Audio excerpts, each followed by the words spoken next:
It's Dallas Cowboys mailbag time here on the Cowboys Report. All of the questions coming in from our live audiences on Thursday. Make sure you guys are subscribed. That way you can tune in and be a part of it on the shows. Now, if you guys are a Dak Prescott fan, hey, we got a Dak Prescott jersey, a bunch of them from our friends over at Fanatics. Head over to chatsports.com/Dak. That link, by the way, will be in the comments section and in the description to make your lives a little bit easier so that you can secure yourself the QB1 jersey today. All right, a bunch of super chats here. First up from Davis Driver. Amari Cooper is a top 12 receiver in the league. It's fair for me. What are your expectations for CeeDee Lamb? Got the CeeDee Lamb emoji. I love it. This season, say hi to Ryan Z for me. Hi, Ryan. All right, Davis. I think that for Lamb, I don't know what the exact yardage looks like, but I think that by the end of the year, the debate, and it's a good one to have, is to be who's the better receiver for the Cowboys, Lamb or Amari Cooper? I think Lamb will emerge this year as a legitimate wide receiver one in the NFL. From ASD, do you think we should trade for Xavien Howard? Look, I would explore it. He's young enough that he fits a timeline and would not just be an all-in move. I would rather trade for Xavien Howard, knowing how expensive it would be, versus a trade for Stephon Gilmore. I am unconvinced the Cowboys will pursue that, but we'll wait and see. From DeLunatic, surprisingly better, the mac and cheese ice cream or our defense? I was going to say I hope it's the mac and cheese ice cream since I have to eat it, but that's also very anti-Cowboys. So I hope it's the Cowboys defense. Again, if the Cowboys defense can be top half league, I'll be excited. If the mac and cheese ice cream can be edible, I'll be excited. All right, from Cuba Cowboys. Hey, Tom, I'm going to be in the stadium seeing the Cowboys for the first time in my life. I think it's going to happen. I'm not sure why, but Cuba, I'm excited for you. Getting to go to Jerry World is always a blast. I'm excited for you on that one. Congrats. Also from Cuba Cowboys, on the Common Route 74, and we'll be watching Tampa, watching the game of my life. That's awesome. That's a great game to go to. So wrong stadium on my part there, but I think you're going to have a blast, my friend. So thank you for the super chat, and I hope you enjoy your Cowboys game. All right, now I want to know from you guys who your favorite Cowboys player is. Is it Dak Prescott, Jalen Smith? Can't say Sean Lee, my former favorite Cowboys player. I'd said Jalen for a year, and I now changed my mind on that one. But get your votes in. Your favorite Cowboys player, I'd say current probably makes the most sense, but you can get your votes in for whatever. This is the pinned comment on today's video, so get the ad break, scroll on down, and get your votes in. The Lunatic, again, can we afford Tank and Randy Gregory in 2022 if Randy Gregory goes off? Yes, you can. Now, it might require an extension of Tank Lawerence or a restructure of, say, the Amari Cooper deal, for example. You'll also restructure Dak to bring down his cap even more, probably. But yes, you can afford it. Will they choose to? Maybe, maybe not. The Cowboys have an out in Tank's deal. If they want, we'll see if that actually ends up happening, though. From Andres Perez, is Hard Knocks going to be Cooper and Parsons' chess? For starters, I think you guys are going to end up liking Micah Parsons on Hard Knocks. I think he's going to be a great personality. I would be very surprised if we didn't get at least one scene of Amari Cooper and Micah Parsons playing some chess. I think that feels pretty likely given how much Cooper is actually really good at playing chess. From Armando, what's up with all the media and fan hate of Dak? Look, there will always be the haters out there.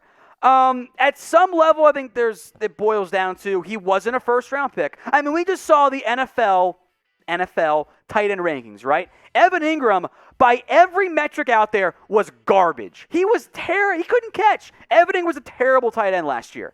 And NFL executives ranked him 8th in the NFL because he was a first-round pick. Unless you win the Super Bowl, because Dak was not a first-round pick, there's always going to be the bias against him, the draft position bias that I think exists. So look, I think that some of the smarter NFL people out there give Dak a lot of respect. But if you're paying attention to Stephen A. and Skip and Shannon, you're going to get just some character acting in the long run.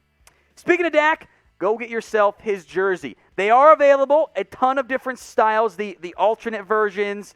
They've got the alternate ones, which you might see next year, by the way. The blues, the whites, the color rushes as well at chatsports.com/Dak. Dak. That link will be in the comments section and in the description. So all you guys got to do is scroll on down, go get yours today. QB1 is here for the long run, so now you can get his jersey and not be concerned about it from that end. All right, from the Rainbow Cow, will Trevon Diggs have a breakout year? I hope so. I think that Diggs still has some development to do. He is not a finished or polished product yet. I think his path and track is very much in the right direction, but it's not there yet. So we will wait and see just how much better Diggs is in year 2, but I feel very good about where he's at for now. From Dan, who do you want to trade for the most realistic? Non-realistic is definitely Quinnen Williams. It's not going to happen. Realistic trade, I think you're looking more of a backup safety. I'm looking at the Rams and saying, hey, Taylor Rapp was a backup for them last year. If that's the case again this year, I'm at least going to call and say, hey, what do you want? From Jason Chase, that is going to be a great episode of the Cowboys Report and Eat Up Boys. That's right. For those of you that missed it earlier, I said if we got a $100 super chat, Tony Peters threw it in. He said that if I got 100, I'd eat a pint of the mac and cheese ice cream that's out there, and Tony came through. So now I've got to eat a pint of the mac and cheese ice cream, which I hope it's not bad. Producer Jeremy said he would help, so we'll probably do it on the live show Thursday and figure out. You say it's yummy. I'm concerned I'm going to hate it. So we'll see. From my burner account, then I want to get to the 2 latest super chats that just came in. How improved is the interior defensive line compared to last season? On one level, especially with where they were at injury-wise down the stretch, hard to be that much worse. Like your best player down the stretch was Neville Gallimore, and he's back and should be better this year. I've got faith in Brent Urban. It's that I still don't know, and there's still a lack of that one true game changer. I want a game changer there, so better, not better enough yet, at least by my standards. From DeLunatic, Fitzmagic, so the Washington football team's starting quarterback when we play. I think yes. I think it's his job this year. Now, if the football team is really bad, which I'd be a bit surprised by, in that case, maybe they move to Taylor Heineke, but I think, yes, Fitz is the quarterback for them once the Cowboys play in the back end of the season. From Cheese Fries, and then I want to get to Alan Williams' Super Chat and the Cuba Cowboys one. Will Dallas make a trade before the start of the season? Maybe a player for player to help depth out. I don't know in the end in terms of the player for player. I think tight end makes some sense for the Cowboys, or tackle makes sense to trade away. I think in general what you end up seeing is that the Cowboys will explore trades. Player for player aren't that common, but teams always try to make trades before cuts end up happening. So we'll see if that actually ends up being the case. So let me know what you guys think in the comments right now. What the biggest need is for the Dallas Cowboys right now. Is it safety? Is it defensive tackle? Is it something else altogether? Get your votes in for me in the comments section. From Cuba Cowboys again, Dak, MVP. If Dak wins MVP, everybody is very happy about that front. So I'm excited for Dak Prescott this year. From Alan Williams, Tom, which veteran player do you think will have a breakout year? Does Randy Gregory count? I think true veteran there, more than like a second-year guy. That's my pick.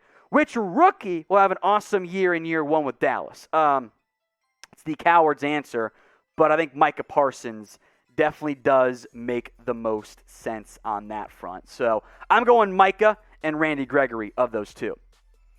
Elijah Williams, I think Chauncey Golston, typo there, will be the next Anai and Lewis. Not sure what Lewis gets input there. Look, I think Golston is already above Bradley and I. I think that's where the situation is. Like, Golston was invested much more than Bradley and I. So I think Golston's big in this team and will probably have a bigger impact this year than Bradley and I will. X2 Pro Skills, is Richard Sherman's career over? I have no idea. There's still a pretty good amount of that whole incident that we don't really know yet what happened. Obviously, the 911 call leaked, and it would appear that there's some mental health concerns going on for Sherman.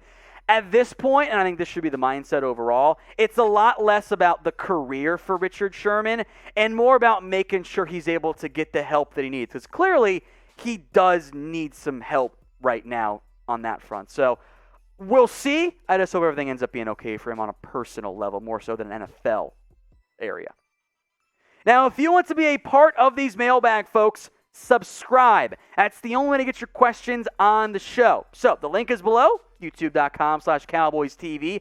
But if you're watching live on the Cowboys Report, simply hit that big red button and subscribe. That way, you can join us as the mailbags move forward. From Spidey, do you think that Trevon Diggs was the best cornerback of the 2020 NFL Draft? So last year, let me pull up the list so I make sure I'm not doing anything stupid. He outplayed Jeffrey Okudah. He outplayed Christian Fulton. I didn't watch much C.J. Henderson, so I shouldn't say that one. He outplayed Jeff Gladney. A.J. Terrell actually played pretty well for the Falcons, so I don't necessarily know on that front. Jalen Johnson, I thought, played pretty well for the Bears, so I don't want to write him off. I think he's in that conversation in year one. I probably should have watched more Henderson, but I'd say either Henderson, Terrell, Diggs, and if you want to go really far down, L'Jarius Sneed played awesome for Louisiana Tech. That's probably the actual best corner. But if you want to go based on draft status, maybe you're looking at Diggs a little bit over some of the other later round guys. We're projecting long term. From ASD, do you think Pollard will be as good or close to Zeke? Maybe even better. So do we mean for this upcoming season? If so, it's possible. Do we mean peak Zeke Elliott? No, probably not. There was a point where Zeke was, I'd argue, the best back in the NFL. I don't have that level of expectation for Tony Pollard long term. I like him. He's a good football player. Don't get me wrong there. But I still think from a volume perspective, you're probably a little bit more focused on Zeke from that standpoint. From the squeaky chair, who will be the star of Hard Knocks? Obviously, I think Dak's got a great personality. I think Dak's going to be a star there.